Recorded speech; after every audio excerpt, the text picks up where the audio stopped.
자, 여러분 이어서 보겠습니다. 교재 여러분 54페이지의 3절 납세무 확정 및 징수절차인데 55페이지 납세무 확정 방법이요. 누가 세금 계산하냐를 항상 떠올리라고 그랬죠? 납세무 확정을 보면 누가 세금 계산하냐. 양가로 1번 봅니다. 납세무자 신고에 의하여 확정되는 경우 그런데 신고 납부 방법 떠올리시면 됩니다. 의의 보시니까 이는 납세무자 신고에 의해서 납세무 확정하는 것을 말하죠. 예, 어쩌고 저쩌고 쭉 나오는데 그 바로 표를 보겠습니다. 여러분들 동그라미 2번을 보면 확정권자 원칙적으로 납세무자가 신고하는 경우에 확정권자는 납세무자입니다. 신고 납부하는 세금. 근데 확정 시기는 자 어느 때 납세무자가 납세를 확정하는데 어느 때 확정이 된다? 신고하는 때요. 그래서 신고하는 때 자 이런 거 다 밑줄이고 그래서 구체적인 효력 발생 시점은 뭐 신고서를 제출하는 시점인데 이런 것까지는 모르셔도 되고요. 신고하는 때 납세무 확정되는 세금 어떤 거냐를 아는 게 이제 중요해요. 예외적으로 신고 없거나 오류 탄로가 있는 경우에는 자, 예외적으로 과세권자가 다시 세금 계산하겠죠? 그러니까 과세권자가 확정하는데 결정하는 때 예외적으로 확정될 수 있는 그런 세금들이 있습니다. 가산세 포함해서 이제 고의소를 보낼 거겠죠? 그럴 때 중요한 것은 이 세목의 예예요. 원칙적으로 납세무자 신고하는 때 납세무 확정되는 세금. 자, 어떤 거냐? 자, 지방세에서 취득세, 밑줄, 등록면허세, 등록에 대한 등록면허세 밑줄, 그리고 지자로 이름 시작한 애들이죠. 그래서 지역자원시설세, 특정자원분 지혜 동그라미, 지방소비세 지혜 동그라미, 지방소득세 지혜 동그라미, 그리고 지방교육세, 취득세, 등록면허세, 부가세로서 지방교육세 지혜 동그라미. 그래서 신고에 의해서 납세무 확정되는 지방세, 취득세, 등록면허세, 지자로 이름 시작한 애들 4가지 이렇게 기억하고 국세에서는 뭐 웬만한 국세들 다 그래요. 소득세 밑줄이요. 그리고 뭐 법인세, 부가세 등등등 하여튼 웬만한 국세들 다 그렇고 종부세도 밑줄이요. 신고납부 선택할 때는 신고하는 때 납세무 확정될 수 있고요. 양가로 2번 과세권자 결정하는 때 납세무 확정되는 세금이요. 그 동그라미 2번 확정권자, 자 과세권자고 확정시기 정부가 뭐 하는 때? 결정하는 때 밑줄입니다. 정부 결정하는 때 밑줄. 그 다음에 세목의 예를 아는 게 중요하다고 그랬죠? 원칙 과세권자 결정하는 때 확정되는 세목이 어떤 거냐? 지방세에서 재산세. 얘는 보통징수 방법으로 만징수된다고 그랬죠? 결정하는 때 확정됩니다. 그 다음에 얘 나오면 같이 한 세트로 같이 얼굴 같이 보이는 애 있죠? 지역자원시설세, 특정부동산분 밑줄. 그리고 재산세, 부가세로서 지방교육세 밑줄이요. 나머지는 신경 안 써도 되고요. 국세에서는 종부세, 원칙 결정하는 때 확정되고 밑줄. 그 다음에 참고적으로 상속세나 증여세. 얘도 결정하는 때 확정된다고 그랬죠? 넘어갑니다. 징수절차는 지난 시간에 다 배웠습니다. 그죠 여러분들? 57페이지 가산세 다 배웠고요. 그 다음에 59페이지 가산금도 다 배웠습니다.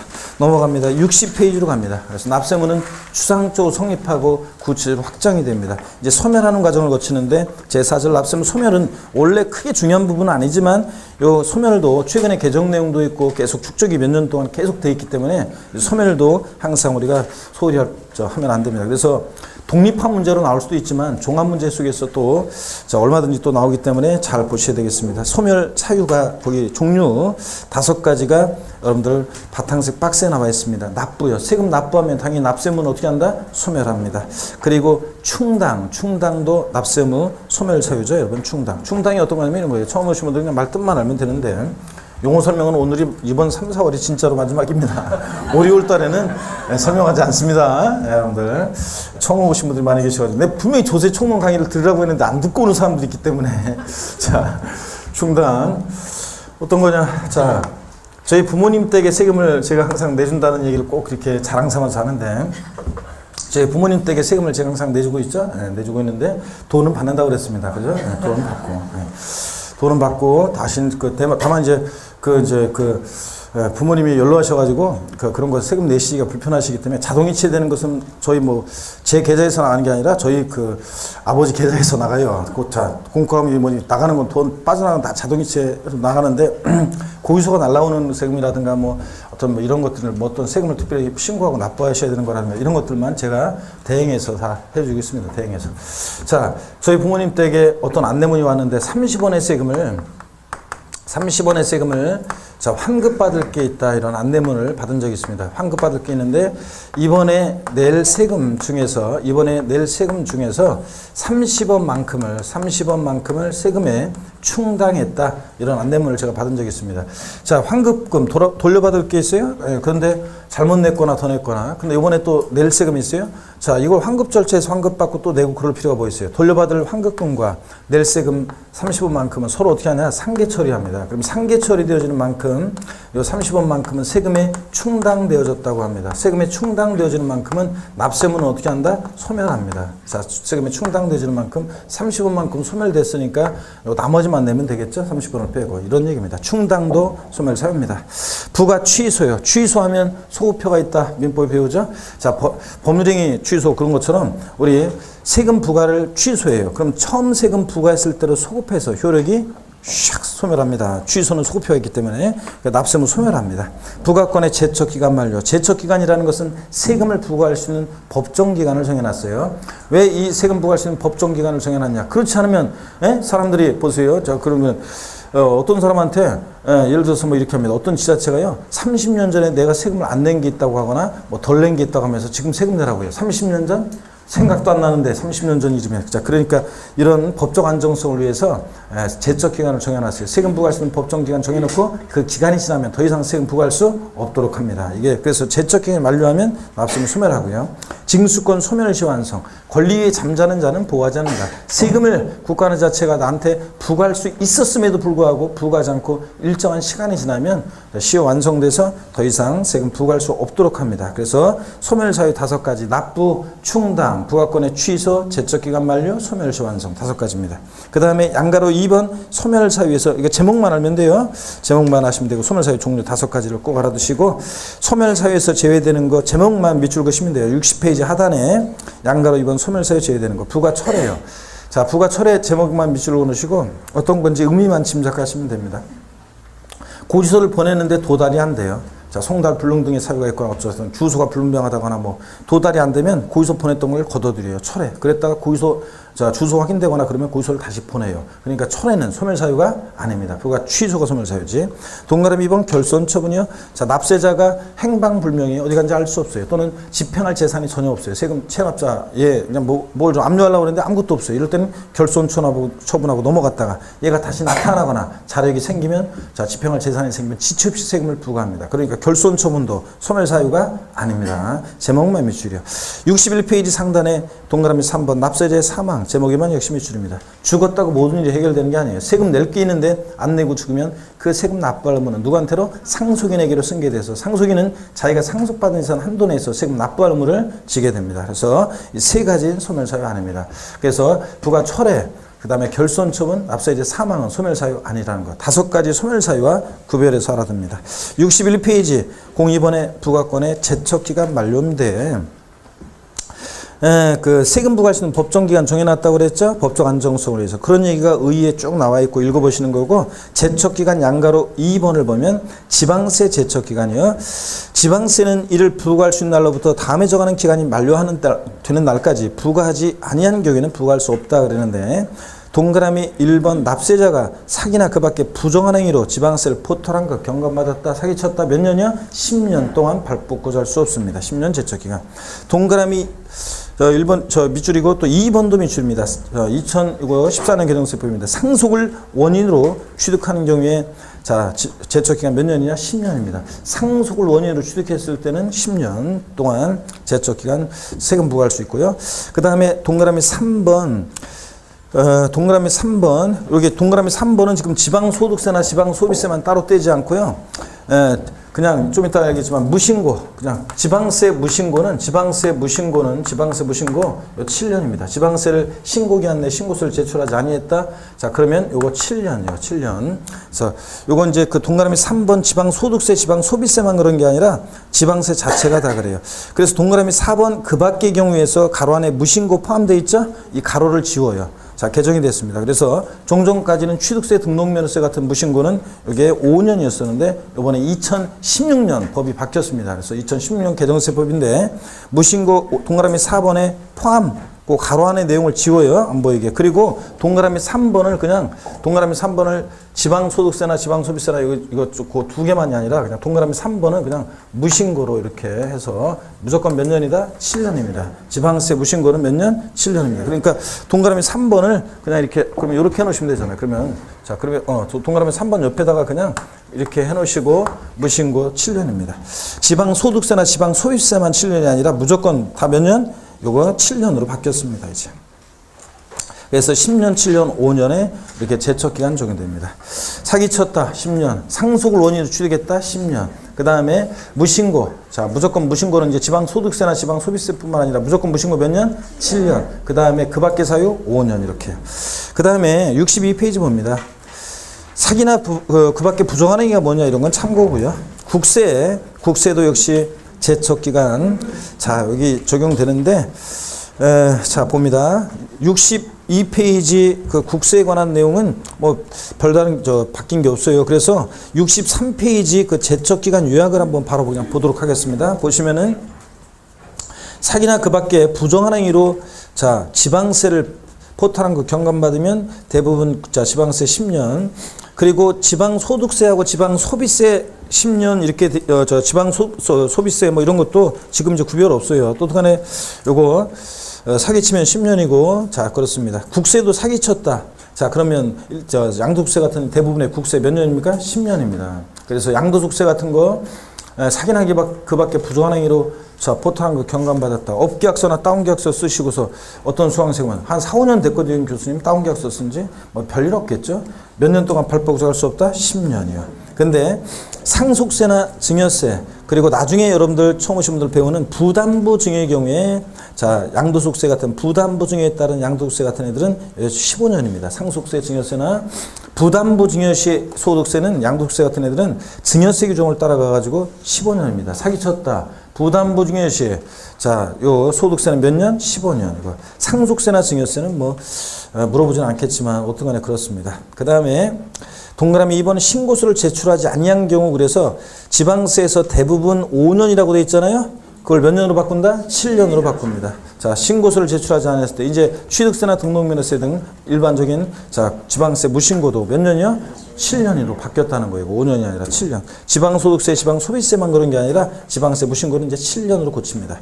그 다음에 국세, 대부분의 국세 무신고 7년입니다. 근데 상속증여세라든가 부담부증여시 소득세 무신고는 몇 년이냐? 15년입니다. 좀 차이가 나죠? 뭐 보시고 오늘 뭐 완벽하게 외울 수는 없고 또 봐도 헷갈릴 겁니다. 그렇지만 계속 반복할 거니까 그 밖의 경우 나머지 그 밖의 사유는 지방세나 일반적인 국세는 5년이에요. 근데 상속증여세나 부담부증여시 소득세는 그 밖의 경우 10년인데 특히 주의할 것은 뭐 부담부증여시 소득세 사기치거나 무신고의 경우에 몇 년이다? 15년. 그 다음에 지방세 이제 자, 취득세나 등록면허세 같은 지방세 무신고했을 때 몇 년이다?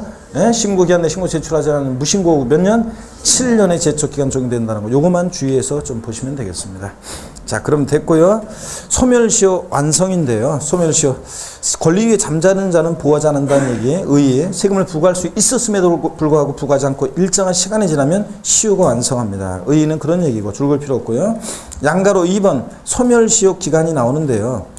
지방세 소멸시효 기간이 자, 몇 년이냐면 동그라미 1번에 나와 있습니다. 지자체 징수금의 징수를 목적으로 하는 지자체의 권리는 찾으셨습니까, 여러분? 그 권리를 행사할 때로부터 밑줄입니다. 그 몇 년이요? 5년간 행사하자면 시효로 소멸한다. 그래서 지방세 소멸시효 기간은 5년입니다. 무조건이요. 근데 국세 소멸시효 기간은요. 동그라미 A번이요. 5억 원 이상의 국세는 몇 년? 10년입니다. 63페이지 맨 아래 10년 밑줄. 그 다음에 그 밖의 국세, 일반적으로 5억 원 미만의 국세는 자, 몇 년? 5년에 소멸시효 적용됩니다. 자, 그래서 시효 완성하고요. 그래서 여기 봅니다. 그럼 저를 보세요. 고개를 한번 들어보세요. 금방 본 건데. 5억 원 이상의 지방세 소멸시효 기간 몇 년입니까? 5억 원 이상의 지방세 소멸시효는 몇 년입니까? 10년? 아니라고 그거 다시 한번 보세요. 지방세 무조건 몇 년이라고? 5년입니다. 지방세는 5억 원 미만 5억 원 이상 뭐 아직 입법에 불릴 수도 있는데 무조건 5년입니다. 지방세 무조건 5억 원 이상이든 5억 원 미만이든 몇 년? 5년이고 국세가 5억 원 이상의 국세는 10년, 5억 원 미만 5년의 소멸시효가 적용됩니다. 5억 원 이상은 10년 이렇게. 자, 지방세는 무조건 5억 원 이상이든 미만이든 몇 년이라고요? 5년입니다, 여러분. 됐죠, 여러분들? 됐고. 소멸시효 중단과 정지는 지금 뭐 저 나중에 심화이론 나서 나중에 살짝 말씀드립니다. 65페이지 제5절 기한후 신고 및 수정 신고 있잖아요. 요거는 제가 기한후 신고는 시험에서 의미가 있어요. 기한후 신고는 나중에 심화이론에서 개정된 내용도 요번에 있어요. 그래서 개정된 내용도 함께 또 말씀을 드리면서 나중에 말씀을 드리겠습니다. 개정 내용도 또 있어요. 그래서 기한후 신고와 수정 신고는 심화이론에서 배우기로 하고요. 서류의 송달 68페이지 시험에 딱 한번 나온 적이 있는데요. 뭐 또 나올 가능성이 낮은 부분입니다. 그래서 넘어갑니다. 자, 쭉 넘어가시고요.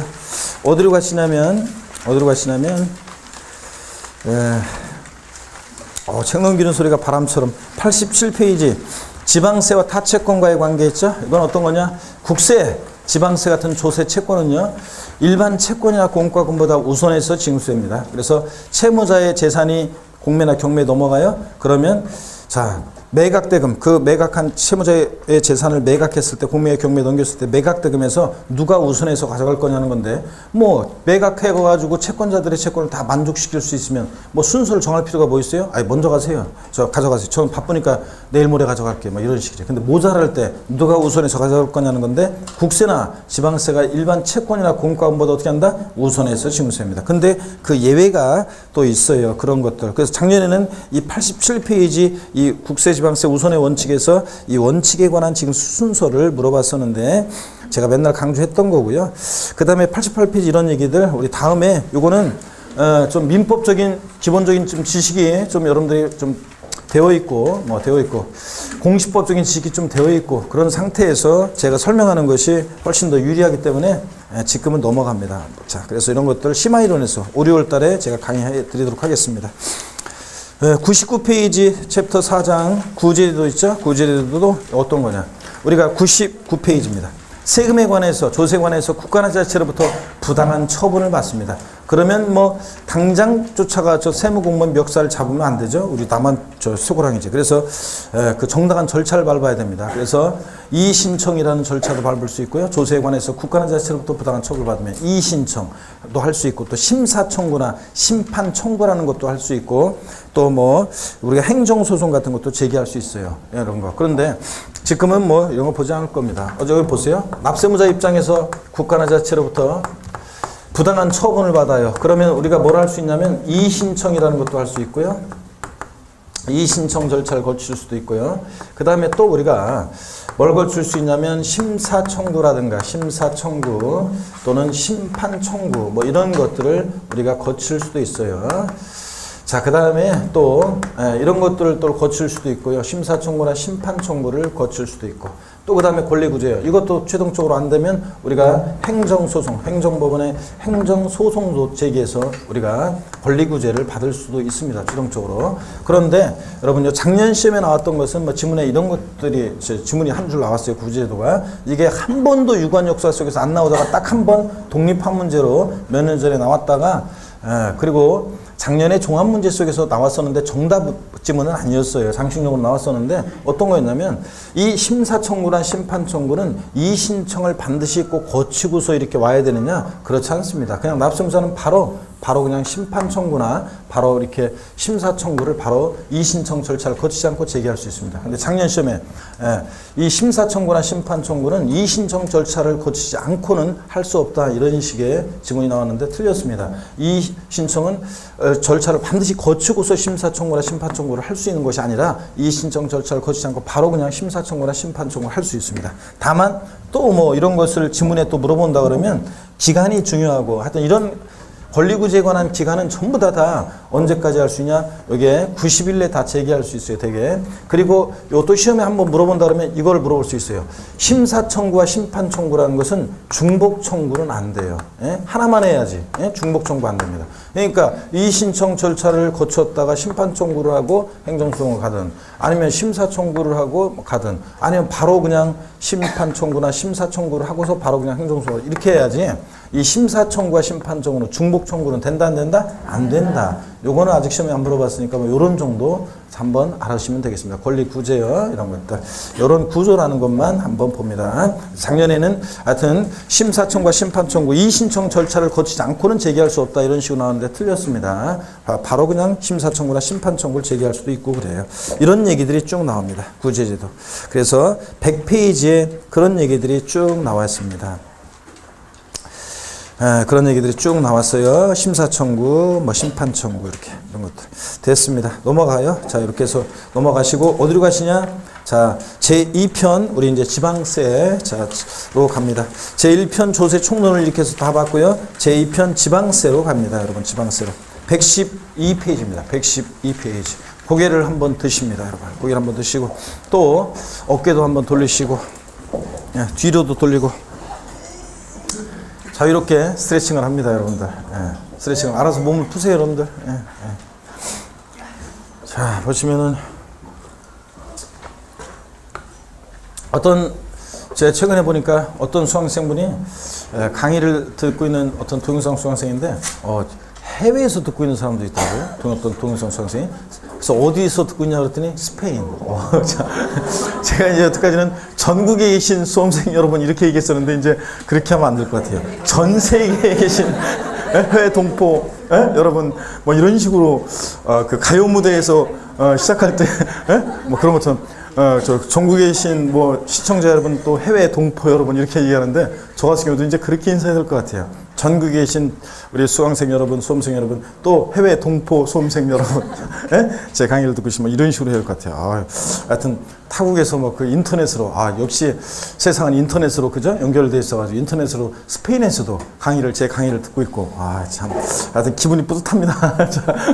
왜 그렇다면 왜냐면 해외에서도 이 공부 근데 제가 의문점이 가는 게 어디간에 그 수강생분들 틀림없이 시험 때는 여기 와야죠. 스페인 어디 무슨 대사관에서 시험 볼 수는 없잖아요. 그러니까 여기 들어와야 될 것 같은데 한국 오겠지. 근데 시험 비용이 엄청나겠죠? 스페인에서 여기까지 오려면 비행기 값이 얼마예요, 여러분들? 그러니까 내가 신경 쓰지 말라고? 누구야 이쪽 동네 하는 사람인데 내가 신경 쓰든 말든 진짜 왠지 신경 쓰고 싶으니까 그렇지. 자 봅니다. 112페이지 한번 봅니다, 여러분. 취득세 펴놓으시고 설명을 좀 듣습니다. 여러분 취득세는 우리 지방세에서 또 제일 중요한 세금이죠. 지방세에서는 취득세 어떤 세금이냐. 부동산 취득할 때는 대표적인 세금인데 시험 문제는 선호 문제가 출제된다고 그랬습니다. 어떤 걸 공부하느냐. 자 성격 같은 것은 제가 특징 성격은 기초이론 때는 1, 2월 달까지는 자세히 설명을 드렸지만 오늘은 시험에 의미가 있는 것만 살짝 보고 가겠습니다. 용어 설명드리지 않고요. 그 다음에 취득세 과세 대상 어떤 것을 취득했을 때 부과되느냐.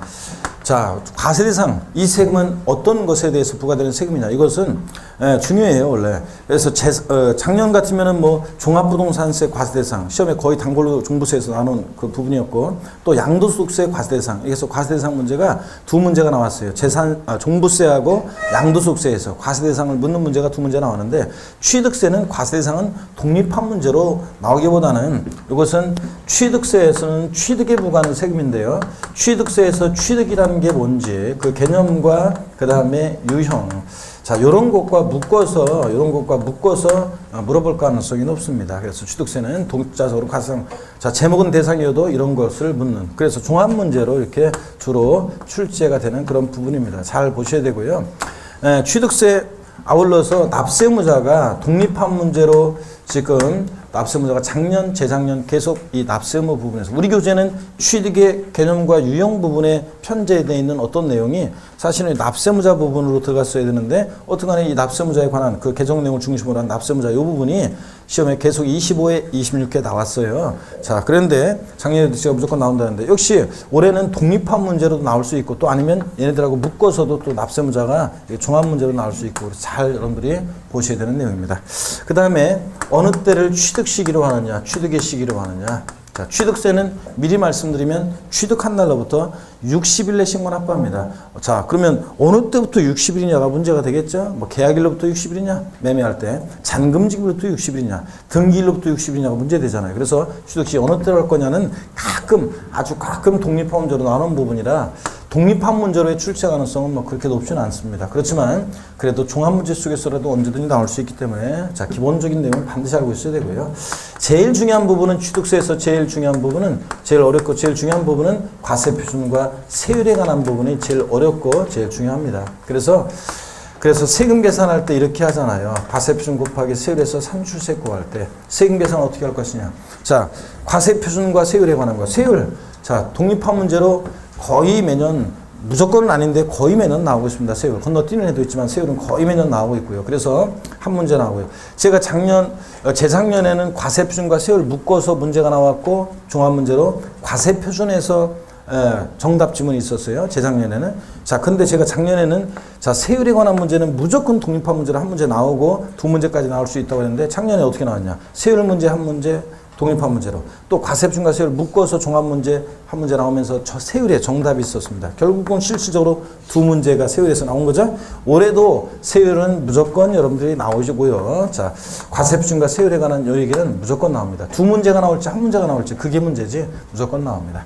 그 다음에 계산된 세금을 내야 되겠죠. 납세지 어디로 갈 것인지, 또 납세 절차, 어떻게 취득세는 징수가 되는지, 신고납부하는 세금인데 그 관련한 얘기요. 이거는 또 역시 독립한 문제든 종합 문제든 거의 또 나옵니다. 그래서 납세 절차 중요하고, 어떤 경우에 취득세는 비과세하느냐, 이걸 공부합니다. 여러분, 우리가 공부는 이거예요.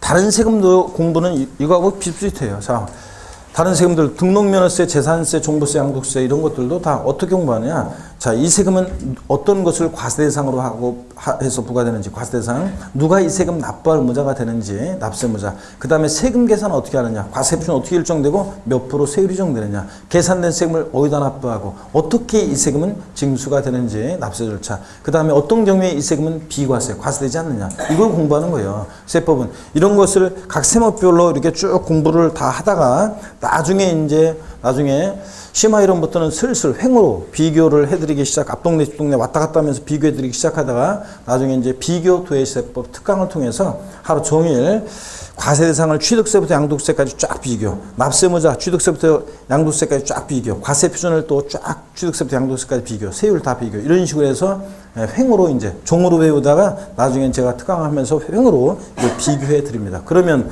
자, 이렇게 배우다가 이렇게 종으로 배우다가 각 세목별로 누가 어떤 것을 과세 대상으로 하고 누가 납세무자가 되고, 세금 계산 어떻게 하고 과표 어떻게 일정되고 몇 프로 세율 정되고 어떻게 징수되고 어떤 게 과세되지 않느냐, 이런 것들을 횡으로 세목별로 쫙 배우다가 나중에 이제 이것을 종으로 배우다가 횡으로 이렇게 비교해서 제가 쭉 이렇게 이제 알려드립니다. 그러면 지금 딱 보니까 이거 뭐 같아요, 여러분들? 이 그림이? 예? 바둑판 같아요? 아, 요새 알파고하고 이세돌하고 하는 것 때문에. 제 보니까 그거는 그 알파고가 바둑을 두는지도 모르고 바둑을 둔대요. 내가 보기에는 그런 건 사기야, 진짜. 바둑을 두는지도 모르고 바둑을 두는데, 그러면 바둑의 의미도 모르면서 바둑을 두는데 그게 바둑이에요? 아니지. 제가 보기에는 그건 좀 아닌 것 같아요. 그리고 보니까 인터넷이 연결이 안 돼 있어야 되는데, 그게 그 망이 다 연결돼 있다고 하더라고요. 그러니까 결국은 이세돌이는 시간 제한이 있는데, 시간 제한이 있어가지고 이렇게 하는데, 이 기계는 시간 제한도 없으면서 또 훈수를 두면 안 되는데, 이세돌은 혼자 앉아 바둑 두고 생각해 두는데, 머리 여기 딱 되고 다른 사람은 텔레파시 안 통하잖아요. 혼자 결정하고 이런데 얘는 보니까 수많은 망이 연결돼 있어가지고 막 다른 애들한테 정보를 막 끌어와가지고 막 한다고 하더라고요. 그러니까 근데 보니까 이건 뭔가 사기야 이거, 그죠? 그래서 하여튼 뭔가 이거 느낌이 안 좋아요. 사기인 것 같은데. 바둑판 같다고 여러분들? 제가 얘기한 건 이거는 다른 건 또 뭐로 보여요 이거? 그물, 그렇지. 제가 원하는 건 그물인데, 진짜. 이렇게 하니까 그물이 완벽하게 쳐져가지고, 이제, 실력을 이제 짜임새 있게 이렇게 딱 한다는 말이죠. 자, 그래서 이런 식으로 공부한다는 거. 자, 어떤 간에 취득세는 이런 것들을 테마로, 이런 비중으로 공부합니다. 출제가 되고요. 112페이지 보겠습니다. 취득세 제1절 의미 특징입니다. 의의를 보시면, 줄 긋지 말고 읽어보는 겁니다. 의의는 취득세는 지방세법에 규정된 열거된 과세대상물을 취득하는 경우에 그 취득행위에 대해서 부과하는 지방세로서 사실상 취득자가, 이런 말을 보면 등기 없이도 사실상 취득한 자가 법정기한 내 납세지 관할 지자체에 신고납부하는 그런 지방세입니다. 특징 읽어보시는 거고, 과세 추이도 읽어보시는 거고, 쓸데없는 얘기고요. 박스 안에 보니까요, 취득세는 납세무자가 세금 계산에서 원칙 신고납부합니다. 지자체. 근데 자, 신고납부 불성실하면 과세권자가 다시 세금 계산해가지고 납세 고지서를 통해서 보통 징수 방법으로도 징수할 수 있고요. 또 박스 안에 박스를 보니까요. 동그라미 1번, 2번, 3번 이런 얘기는 자, 기초이론에서 용어 설명 다 드렸고 저희 총론 강의를 들으시면 됩니다. 다 설명을 드렸고요. 그 다음에 동그라미 4번만 봅니다. 사실주의 과세. 자, 요거 밑줄이고 사실주의가 뭔지 말씀을 드립니다. 우리 처음 오신 분들은 또 다시 잘 한번 들어보세요. 실질과세 원칙이라는 게 있어요. 이걸 잘 이해하시면은 많은 내용을 우리가 외우지 않아도 이해할 수 있게 되고 문제를 풀 수 있게 됩니다. 그래서 요거만 좀 소개해 드립니다. 여러분, 실질과세 원칙. 실질과세 원칙이라는 게 뭐냐면 실질과세의 원칙.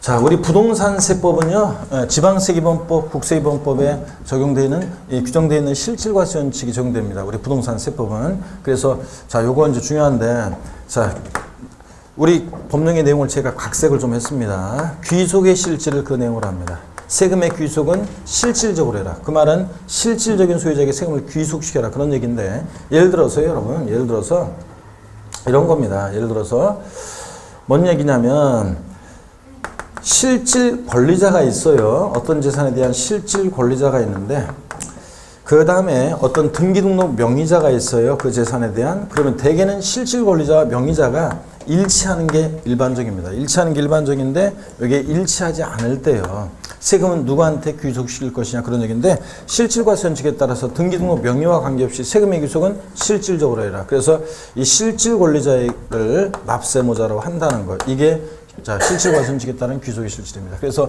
물론 예외가 있어요. 원칙이니까. 자, 명의자에게 세금을 부과하는 예외도 우리가 나중에 보게 될 겁니다. 그렇지만 원칙적으로는 등기등록 명의자와 실질 권리자가 다를 때 등기등록 명의와 상관없이 세금의 귀속은 어떻게 한다? 실질 권리자에게 귀속시켜라. 이게 실질과세 원칙입니다. 또 봅니다, 여러분. 내용의 실질이요. 내용도 실질적으로 보고 부과해라. 그래서 내용의 실질. 내용의 실질. 자, 그 중에서 제일 중요한 것이 이제 이건데요. 사실주의 과세하라. 사실주의 과세. 우리 교재에 그 사실주의 나와 있죠? 사실주의 나와 있으면, 자, 필기가 되어 있어야 되는데 안 돼 있는 분들은 이렇게 적어 놓으세요. 거기다가 동그라미 4번 사실주의 돼 있잖아요. 그 옆에다가 땡땡 해놓고 필기를 이렇게 해놓으시면 돼요. 필기 안 돼 있는 분들은 등록과 등기등록 허가 등과 등기등록 허가 등과 무관하게 과세. 이렇게 적어 놓으세요. 등기등록 허가 등과 무관하게 과세요. 자, 이렇게 적어 놓습니다. 등기등록 허가 등과 무관하게 과세. 그래서 우리 시험에 관계된 주요 부동산 세금들은요, 여러분 등기되지 않아도 등록되지 않아도 허가받지 않아도 무관하게 과세가 됩니다. 자, 어떤 얘기냐? 우리 지난 제가 첫 시간에 여러분들 3월 첫 시간에 이런 얘기를 드렸어요. 뭐냐면 갑과 을이 부동산 매매할 때 제가 어떤 수강생 얘기를 드렸죠? 그런데 수강생 얘기를 드렸는데 하여튼 뭐 해피엔딩으로 반드시 끝나기를 바라고 하여튼 이번에 그 얘기를 해드렸는데 여기 보세요. 자, 만약에 을이요 매매하면서 계약금, 중도금, 잔금을 치렀어요. 근데 소유권 이전 등기는 안 돼 있어요. 자, 그런다 할지라도 을은 이 부동산을 뭐라고요? 사실상 취득했다 이렇게 본다고 그랬죠? 그래서 이 취득자 을에게 취득세가 부과되잖아요. 등기 전 안 됐어도요. 잔금 치렀을 때 사실상 취득했다고 봐서 취득세가 부과됩니다. 또 이걸 취득해서 갖고 있어요? 그러면 잔금 치렀으니까 등기 전에 필요한 서류 넘겨받고 열세 받았잖아요. 그러니까 과세 기준일 6월 1일 날 재산을 사실상 소유하고 있다? 재산세도 부과됩니다. 등기 전 안 됐어도. 또 등기 전 안 됐어도 잔금 받았을 때 갑은 이 부동산을 사실상 양도했다 봐가지고 양도소득세도 또 부과될 수 있습니다. 그러니까 우리 시험에 관계된 주요 세금들은 등기와 무관하게 과세가 됩니다. 또 공간정보의 구축 및 관리에 관한 법률, 즉 지적공무상 등록되지 않은 토지도 취득할 때 취득세 대상이 됩니다. 그 등록하지 않은 토지도 보유할 때 재산세 대상이 됩니다. 또 등록하지 않은 토지를 양도할 때 양도소득세 대상도 됩니다. 그러니까 우리 시험에 관계된 주요 세금들은 등록과도보다 무관하게 과세가 됩니다, 여러분. 자, 그 다음에 무허가건축물의 이익에 무허가건축물 취득할 때 취득세도 부과됩니다. 무허가건축물 보유할 때 재산세도 부과돼요. 무허가건축물 양도했을 때 양도세도 부과됩니다. 그러니까 우리 시험에 관계된 주요 세금들은 등기, 등록, 허가 등과 뭐한다? 무관하게 과세가 됩니다. 이해되십니까, 여러분? 이 얘기고. 자, 그러면 됐고요. 또 봅니다. 실질과세 원칙. 자, 현황 부과하라. 현황 부과하라. 현재 상황에 따라서 세금을 부과하라. 그래서 무슨 얘기냐면 또 봅니다.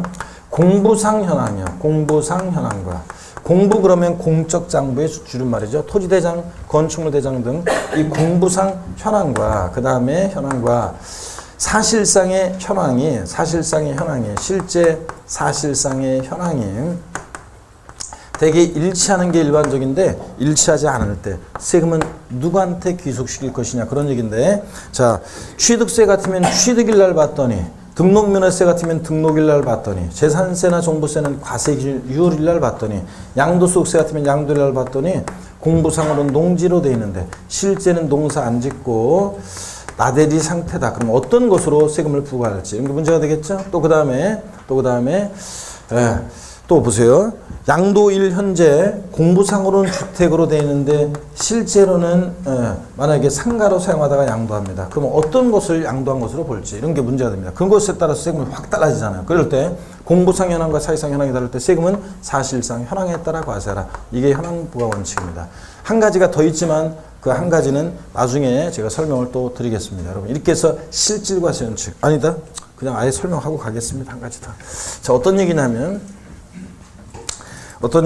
거래 내용도 실질적으로 보고 부과하라. 거래 내용도 실질적으로 보고 부과하라. 거래 내용의 실질입니다.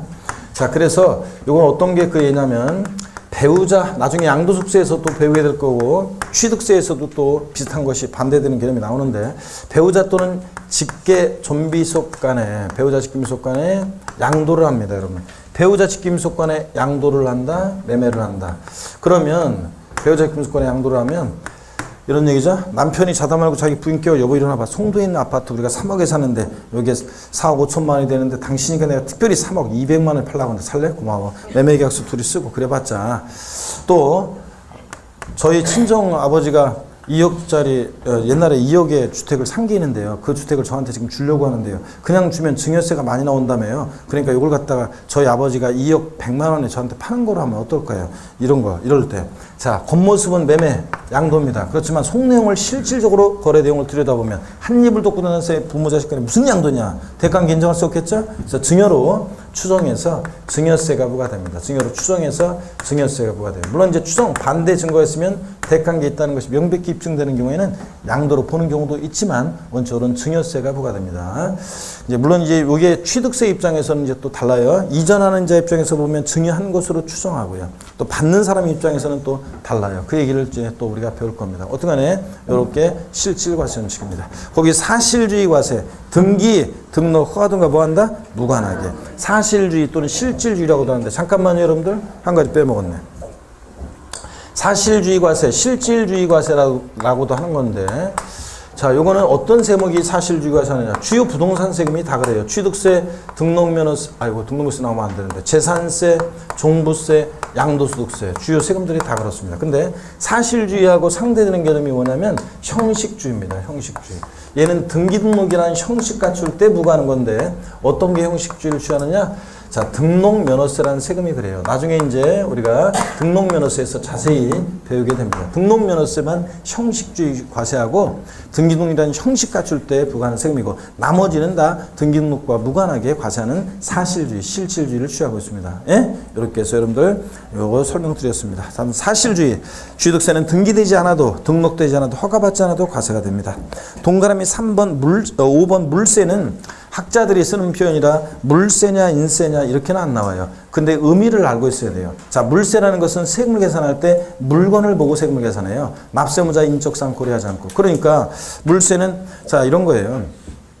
만약에 갑이라는 어떤 사람이 같은 날에 A주택과 B주택을 취득한다고 해도 A주택과 B주택을 취득자별로 합산해서 세금 계산하는 것이 아니라 A주택가액 곱하기 세요. B주택은 B주택가액 곱하기 세요. 따로따로 계산합니다.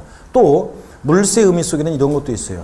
취득세나 어떤 수강생이 물어봤는데 단독 명의로 하는 거하고 공동 명의로 하는 거하고 자 어떤 게 세금에 유리한가요? 취득세에 있어서는 단독 명의로 하든 공동 명의라든 세금이 달라지지 않습니다. 만약에 5억짜리 주택을 취득한다?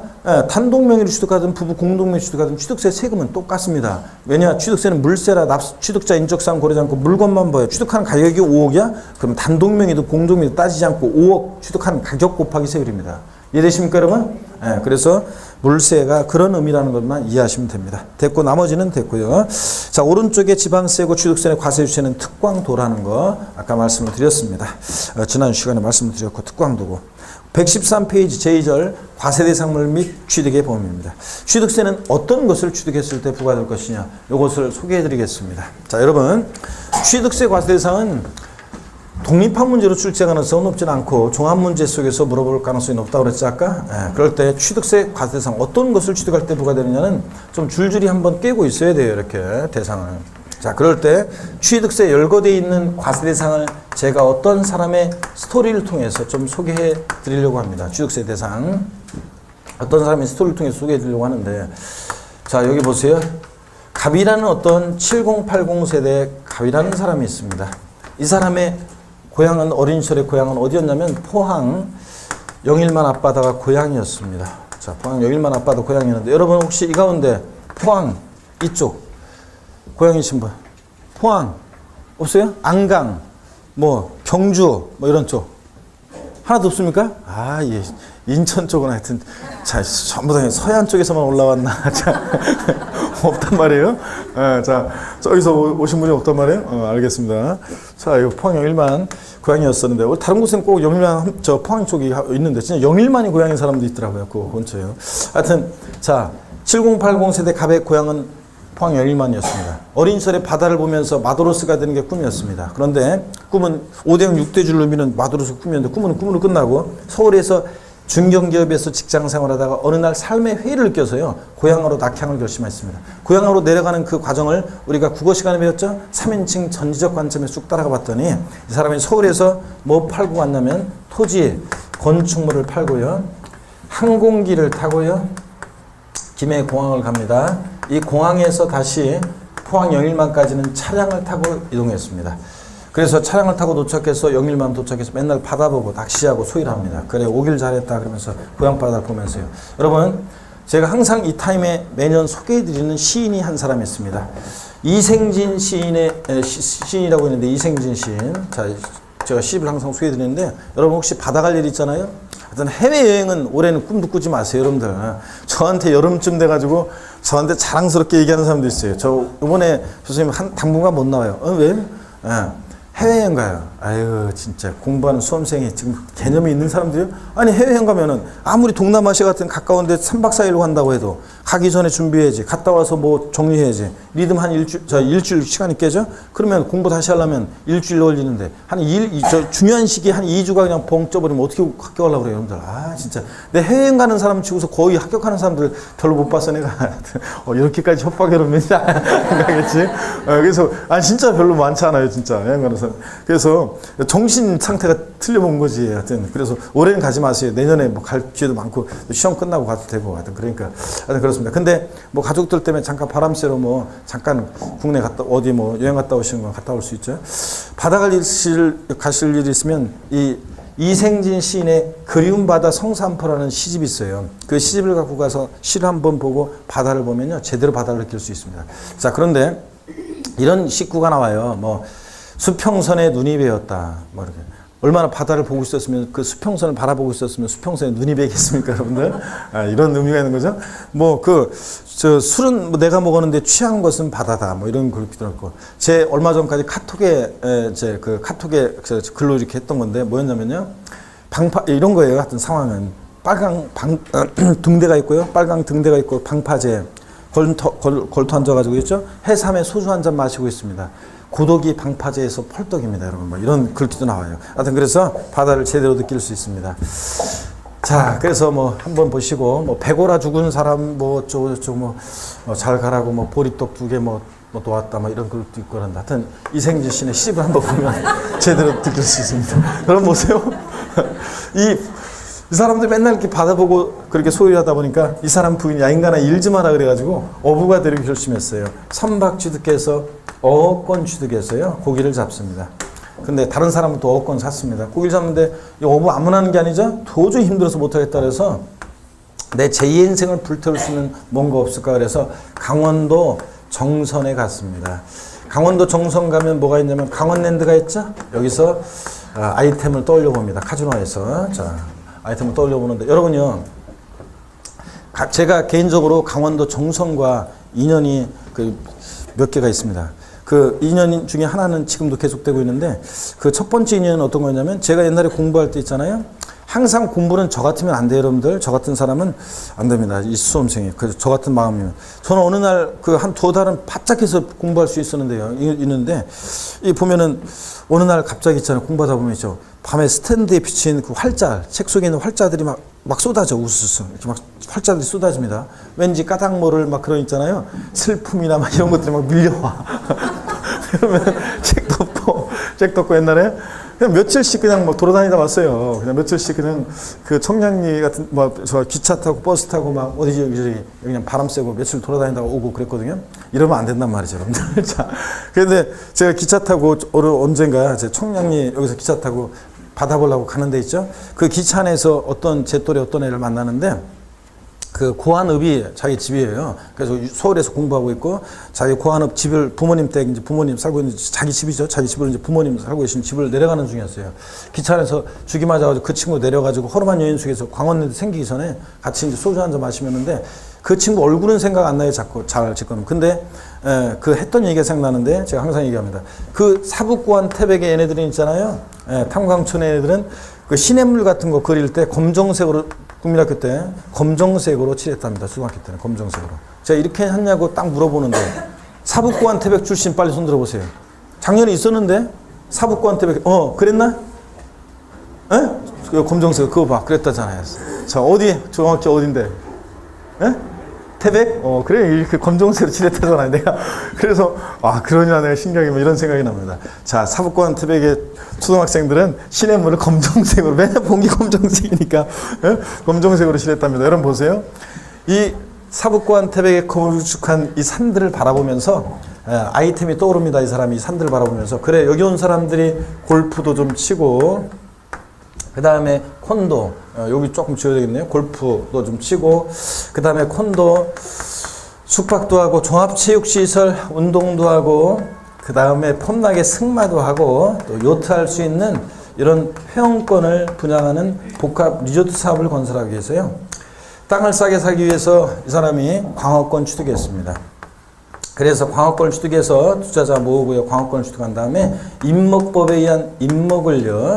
기계 장비로 싹 밀고 이런 것들을 건설하려고 합니다. 자, 그래서 2배속으로 제가 길게 그냥 처음에 얘기해 드렸는데 2배속, 3배속으로 돌리면 되죠. 토지 건축물 팔고 항공기 타고 차량 타고 이동해서 선박 취득해서 어권 취득해서 고기 잡다. 강원랜드 갔죠. 골프, 콘도, 종합식, 승마, 요트형권 분양 리조트 사건. 평양사에 들었죠. 광업권 취득해서 임목을 기계 장비로 싹 밀고 건설한다. 이게 됩니다. 이게 쏙 이미지로 이렇게 쭉 기억하면 돼요. 보세요. 여기 봅니다. 토지 요 건축물 요게 중요해요. 토지 건축물 팔고 하는데 요거의 의미를 이제 좀 더 구체적으로 알면 되고 나머지는 그냥 제목만 알면 돼요. 사람이 탑승해서 항공에 사용하는 거면 비행기, 비행선 뭐 다 포함해요. 헬리콥터 막 다 포함. 차량 옛날 초창기 시험 때 취득세 대상이 되는 차량이라면 뭐 자동차 관리법상에 자동차에 안 한다. 옛날 시험에 그렇게 했는데 자동차에 안 하지 않고 원동기 장치, 엔진, 원동기 장치에서 화물이나 승객을 실어나가는 거면 다 돼요. 그래서 자동차, 오토바이, 기차, 케이블카 뭐 다 됩니다. 자, 그 다음에 선박, 무리를 떠다니는 배면 다 원칙적으로 다 대상이 되고요. 무채지상권 중에서는 어업권과 광업권이 대상입니다. 어업권과 광업권. 그래서 저작권, 출판권, 특허권 이런 것들 아니고 어업권, 광업권입니다. 이런 거. 그 다음에 임목법에 의한 임목, 20개 집단, 민법에서 배우자 대상이 되고 기계 장치로 옛날 시험에 바꾼 적이 있는데 항만에서 건설 현장 같은 데 타워크레인이나 건설 중장비를 얘기하는 건데 자세한 거 몰라도 돼요. 뭐 시험에 자세한 거 옛날 초창기 시험 때 이걸 갖다 기계 장치로 바꿔서 나온 적도 있는데 지금은 또 안 나올 거고요. 기계 장비고 회원권은 5가지입니다. 골프, 콘도, 종합체육시설, 승마, 요트 회원권 5가지입니다. 이렇게 해서 이미지로 기억하면 됩니다. 자, 절 보세요. 우리 저기는 보니까 생긴 건 도회적으로 생겼는데 진짜야. 차도남처럼 생겼는데 출신은 어떻게 많이 출세했다. 실천을 태백에서 그냥 여기까지 올라와가지고 자 한번 보겠습니다. 그래 사북고한 태백 가면 그냥 산밖에 없어. 그냥 거기는 첩첩산중 산만 그죠? 좋습니다. 여러분 봅니다. 뭐냐면 서울에서 뭐 팔고 한다고 해서 상상하면 돼요. 자, 서울에서 뭐 팔고 합니까? 토지, 건축물 팔고. 자, 그 다음에 뭘 타고? 항공기 타고, 차량 타고 도착해서. 어부가 되기로 심했죠? 뭘 샀어요? 선박 취득해서, 어권 취득해서 고기 잡다. 못하겠다. 강원도도 갔죠? 거기 온 사람들, 골프, 콘도, 종합지역시설, 승마, 요트용권, 분양, 리조트사 건설해서. 평양사들했죠? 광화권 취득해서. 임목을 뭐로? 기계, 왜 대답하네? 기계, 장비로 상물 건설한다. 이렇게 이미지로 기억하면 됩니다. 113페이지 보겠습니다. 과세상물 및 취득의 범위에서 과세상물이요. 자, 본문 첫 번째 줄 그냥 제가 한번 읽어보면 취득세는 부동산 등 그 아래줄 끝에 을 취득한 자에게 부과하는데 네 번째 줄 긁을 필요가 없습니다. 부동산, 차량, 기장비 또는 항공기는 법령에서 규정한 특별한 규정이 있는 경우를 제외하고는 해당 물건을 취득했을 때 사실상 현황에 따라 부과한다. 실질과세는 현황부가 아까 배웠죠? 그 다음에 다만 취득했을 때 사실상 현황이 분명하지 아니하면 공부상 등재 현황에 따라 부과하고요. 자, 취득세상 당연히 부동산인데 토지요.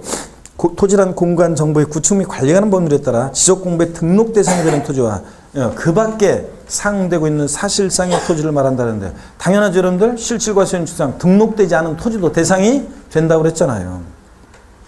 건축물입니다. 건축물, 취득세 대상이 되는 건축물이란 건축법 규정에 따른 건축물과 그 다음에 토지 정착하거나 또는 다른 구조물에 설치하는 레저시설 등등등 이런 시설물 등을 말하는데요. 한쪽 가르친 2번 건축법 규정에 따른 건축물 제목이 밑줄이에요. 그래서 우리가 알고 있는 공법에서 배우는 그 지붕과 기둥 또는 벽에 있는 사무실, 창고, 차고, 점포 같은 이런 거 건물뿐만 아니라요. 한쪽 가르친 2번 제목이 밑줄입니다. 토지 정착하거나 또는 다른 구조물에 설치하는 시설 밑줄이요. 이런 시설물인데 어떤 거냐? 한 장 넘기니까 114페이지. 레저 시설이요.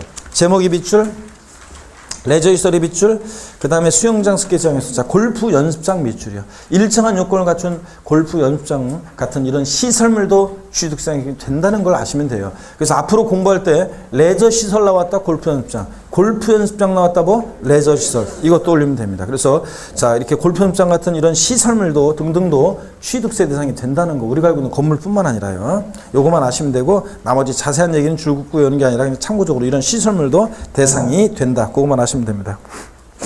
그 다음에 나머지는 제목만 알면 돼요. 넘어갑니다. 다 제목만 알면 돼요. 스토리를 통해서 제목만 알면 되고 118페이지 넘어갑니다. 자 이렇게 해서 취득세 과세상을 다 봤고 잠시 쉬었다가 취득세에서 취득이 뭐고 그 유형을 소개해 드리겠습니다. 잠시 쉽니다.